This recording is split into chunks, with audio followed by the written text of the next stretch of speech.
be there. My discomfort and paranoia grew until around 3 a.m. I decided to lock myself in my room, as I've done every night since we've moved in. As I started to fall asleep, I heard low banging in the kitchen. I started to breathe hard.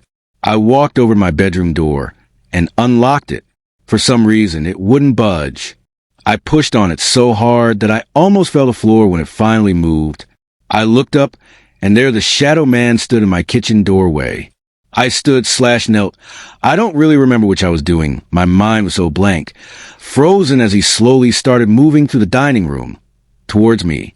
I couldn't breathe or think. He moved so slow and lethargically, as if he were in great pain. When he got close to the hallway doorway, something blinked on in my mind. I ran back into my room, dropping my phone onto the carpeted floor in the process. I locked the door and hid in my bed.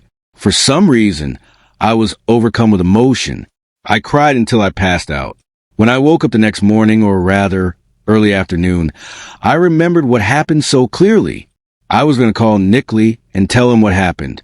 I walked out of my bedroom door. I realized my phone was in the hall still.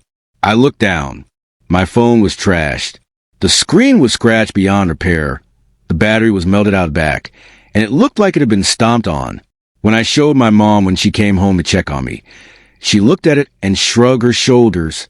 Every time I try to tell someone about it, they tell me that it was just a dream. I know it wasn't a dream. My phone was out in the hallway, exactly where I dropped it. Since that night, my closet has started opening on its own. Things have been moved and go missing.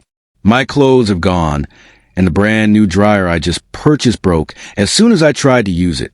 I don't want to be scared, but I really am. I don't ever want the shadow man to get close to me. I just want someone to believe me.